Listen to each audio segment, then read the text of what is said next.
What's up, buddies? Welcome back to Data Driven MQB. If you haven't already, check out the website and like it on Facebook. This episode is all about PCV plate systems, in particular the APR PCV plate system, which was kindly loaned to me by a friend for testing. In a nutshell, the results surprised me, and it's not nearly as bad as I thought, though in my opinion it's still less than ideal for a daily driven vehicle. There are three important functional changes that happen when you swap out an OEM PCV for a plate system of any kind. The primary difference in all of the PCV plate systems versus an OEM system is the fact that there is a vacuum port that is directly below here that normally pulls down, pulls vacuum on the crankcase at idle and low loads. All of the plates do away with that, and this idle port, this vacuum port, is used strictly for pulling vacuum on the N80 valve. The path in which blow-by is evacuated is also drastically changed. For some reason, Volkswagen designed the OEM system to pull on this block passageway only. My thought is that this allows it to pull from where blow-by originates to minimize contamination of the engine oil for extended service intervals. At the very least, it's an effort to remove pressure at the source, and it may also affect oil draining as well. Most PCV plates on the market block off this oil and blow-by pathway completely. Vacuum is pulled on the valve cover only, which is much more typical of almost all other factory engines out there. Remember, pressure originates in the bottom end, so as oil is draining, that blow-by has to go in the opposite direction to get out of the engine. It can also leave via the little bit of volume over by the timing chains and stuff as well. It's worth noting that this is how the TCR plate functions, so I don't think that this is truly a problem in reality. That said, the TCR cars likely get their oil changed every weekend, and they're not spending any time just idling around and cruising at 2,000 RPMs for hours on end. The APR plate is somewhat unique compared to the rest on the market in that it does not completely block off this factory-designed oil blow-by passage, but it routes it up and dumps it directly into the valve cover.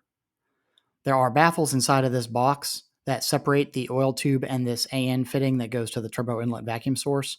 So vacuum is still being drawn on the valve cover, but this tube just provides an additional pathway for blow-by gases to evacuate more effectively to the top. While I don't think the oil draining, as mentioned, is even an issue, I would expect the APR plate to be minorly better than other plates in that regard. Again, we're probably splitting hairs. Alrighty, so let's get into the data. We're going to start off with something easy. This is a third gear pull with the BMS turbo inlet pipe and the APR PCV plate. Now I have this crankcase pressure scaled a little funny, so you'll see why in just a minute though. But essentially, the crankcase positive pressure flag is being thrown a little bit when you're off throttle up until getting to 2,000 RPMs when you tip in. And interestingly enough, there's not like a real spike of crankcase pressure like there was with the OEM PCV valves. I mean, there's a little bit of one, but it falls down quickly and it doesn't last near as long. But it draws it down, and with the BMS turbo inlet pipe, it pulls about -1 psi vacuum at wide open throttle, which that's what we were seeing at the PCV sensor with the Mark 8 valve. Now, what happens if we put the OEM turbo inlet pipe on with the APR PCV? It pulls a ton of more vacuum, just like with the stock system. The only thing is we don't have a regulator to dial it down, so all of that vacuum makes its way to the crankcase. Could be good, could be bad. I don't know. All right, so we're back. We're looking at the APR PCV plate right here. We can see, it's bobbling in and out of pressure before you get on the throttle. Now, how does that compare to an OEM Mark 8 PCV basic retrofit with the OEM turbo inlet pipe? The curve of the vacuum draw is almost identical. So that's pretty neat. Seems the BMS turbo inlet pipe with the APR plate seems to pair pretty well, at least under like motorsport type conditions, wide open throttle. All right, so now we're comparing the Mark 8 PCV valve with the BMS turbo inlet pipe. So same turbo inlet pipe on both of these setups, but Mark 8 basic retrofit versus the APR valve. You can see here that under wide open throttle conditions, the APR valve has no problem keeping some kind of a vacuum on the crankcase. The amount of vacuum with the valve with the APR plate doesn't particularly matter because we don't have a diaphragm to keep shut. The weakness with the OEM valve is because it cannot maintain a vacuum because of the weak vacuum source, the diaphragm goes wide open, but even still, it can't evacuate pressure as efficiently because it's not designed as a push system. It's not designed to allow pressure to push out easily. It has to have a vacuum source to work efficiently. So if we open up the full retrofit with the BMS turbo inlet pipe, we can see how that weakness is completely gone. It keeps a vacuum on the crankcase at basically all times, and there are no positive pressure flags being thrown whatsoever. All right, so we established that the only time that the crankcase goes under any kind of notable vacuum with the APR plate is when you're accelerating. And it's not exactly practical to be doing nothing but third and fourth gear pulls on your way to the office every single day with no stoplights. So let's see what's going on in daily driving type situations. Crankcase pressure basically fluctuates plus or minus 0.03 to 0.04 psi under normal driving. Doesn't matter if you're cruising at highway speeds or sitting at idle or taking off from a stop kind of slowly.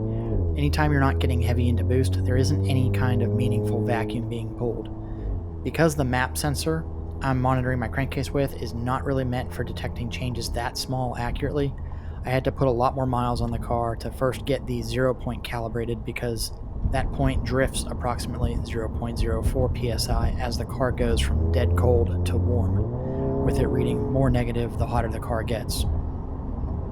So all logging shown is with the car having already been driven 20 to 25 minutes prior to starting the logs, at which point I zeroed the sensor with key on and engine off.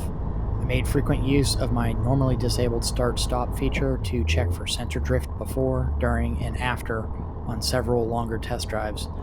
I conservatively estimate that the accuracy of the sensors within about 0.02 psi at any given time, provided the car was first brought up to temperature and the calibration procedure just mentioned was done as well. So it's no real fun watching me drive around like regular ass traffic, so let's take a look at some graphs and see what we can figure out from the data. So here is a very quick and dirty look at the APR PCV valve with the BMS turbo inlet pipe. This is actually the same data as from the video that I just shared.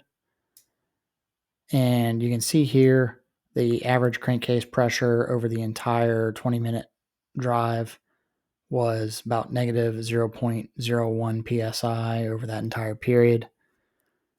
And the crankcase positive pressure flag was thrown about 30.8% of the time.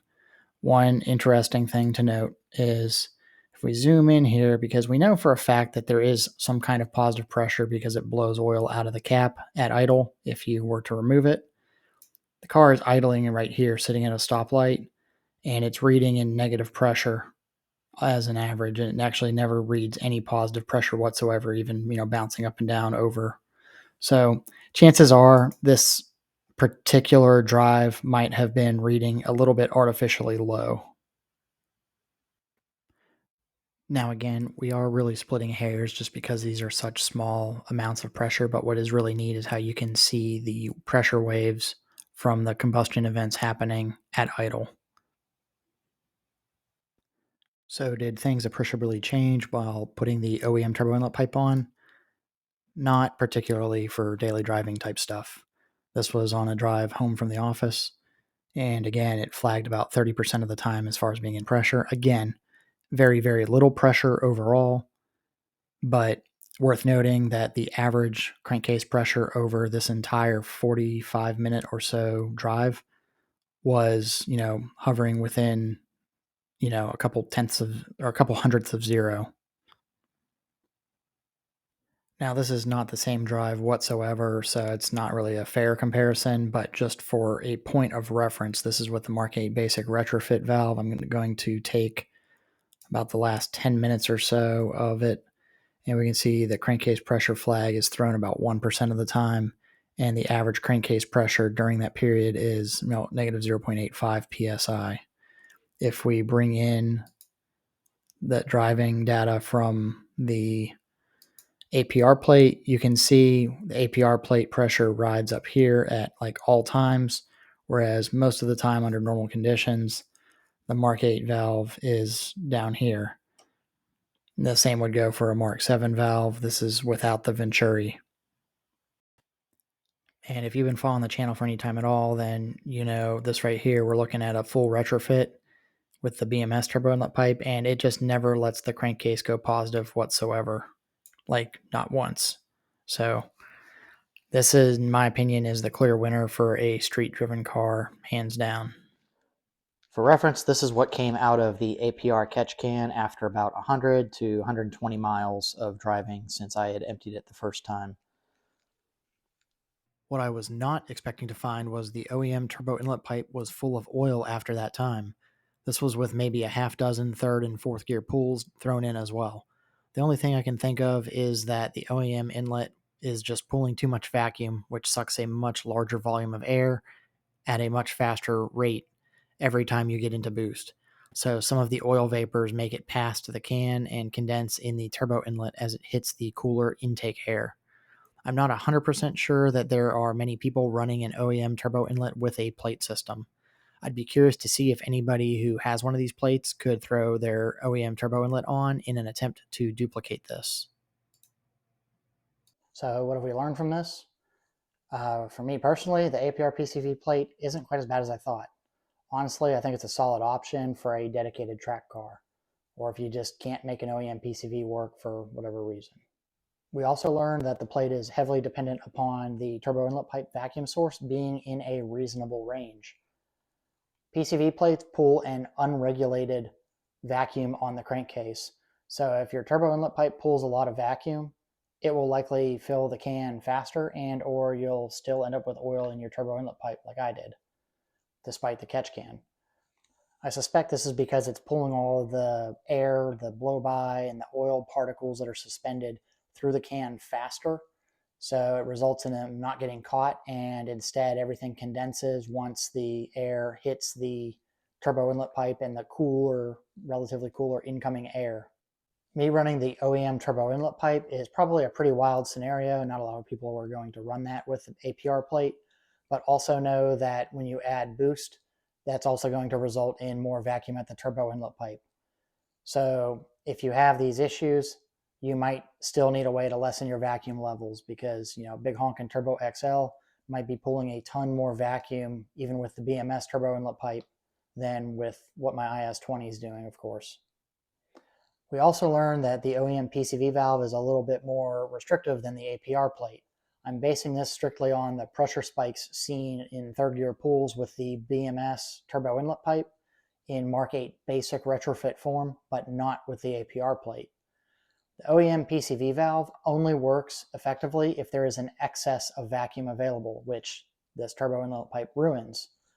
Doing the full retrofit does provide the supplementary vacuum, but on an OEM Mark 7 valve or a Mark 8 Basic retrofit, I can't really recommend changing the turbo inlet pipe, which brings us to this main point.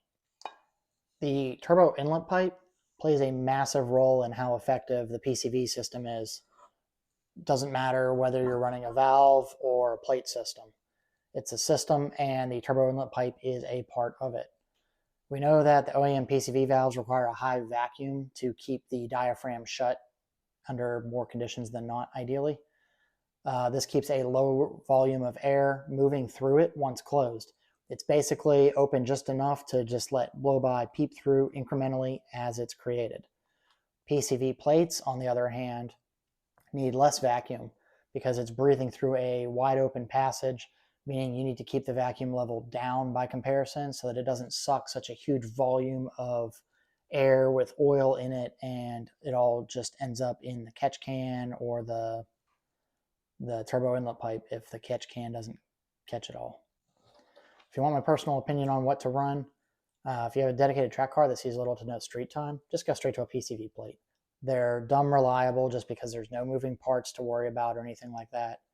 And if you have issues with filling the can overly fast, we now know that you can play around with changing turbo inlet pipes to affect how the system works.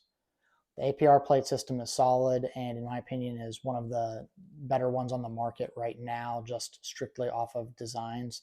The other one that's interesting to me is the 0341, primarily due to the oil drain, the oil return. We know that you can tune how well a plate system works by playing with turbo inlet pipes. I've been working with Jeff of mygolfmark7.com because realistically, flow testing these things to see what kind of vacuum results from the turbo inlet pipe connection, that's a hell of a job for a flow bench, and he's got one. So hopefully he'll be able to help out with this in the near future as well. If you're not tracking the car, not auto-crossing the car, chances are an OEM PCV valve is just fine. There's no reason to change anything unless you're actually already having problems with it. We know that the OEM turbo inlet pipe is vital to OEM PCV valves working without the Venturi, so keep that in mind. If you have a daily driver that doubles and does track duty only like 2 to 3 weekends a year, or maybe just autocross, I'd probably err more toward trying to make an OEM PCV valve work, with the Mark 8 full retrofit being probably the most likely successful one as of now. We're still really learning about it and its practical limitations. I actually have an IS-38 waiting to go on a little bit later this year, so I'll be pushing it a little bit harder myself to try and get more data on that. I don't have any plans to go beyond that, but there are several people with larger turbos who are testing it and running it right now, which I'll follow up on. If you're doing 4+ track weekends per year and you daily drive the car as well, in my opinion, it's up to you to weigh the risk versus reward on the plate system versus the Mark 8 full retrofit. There's no doubt that an OEM system is better for daily driving. Though with this data now available on the plate system, I'm a lot less worried about positive pressure on the crankcase in those situations. I was really expecting to find the BMS turbo inlet pipe to cause a pressure spike just like it did with the Mark 8 Basic retrofit. So turns out I was wrong about that, and that's why we test things, to learn more. So these recommendations are based on how I interpreted the data in this video and all the data I've been collecting.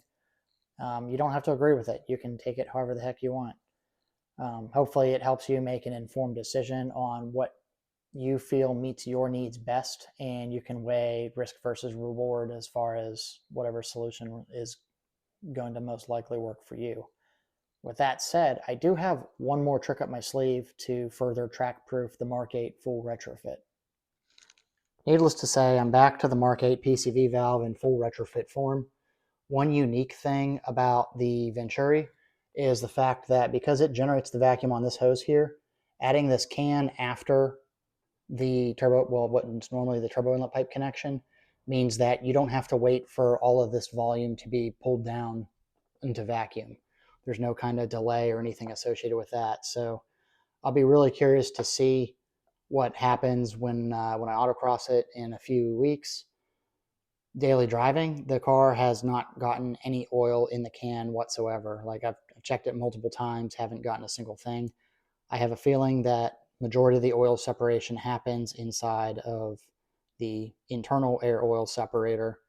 And since we provide it with a constant vacuum source, it never gets overwhelmed like an OEM valve, like an OEM Mark 7 valve or even a Mark 8 basic retrofit valve will when there is a weak turbo inlet pipe vacuum.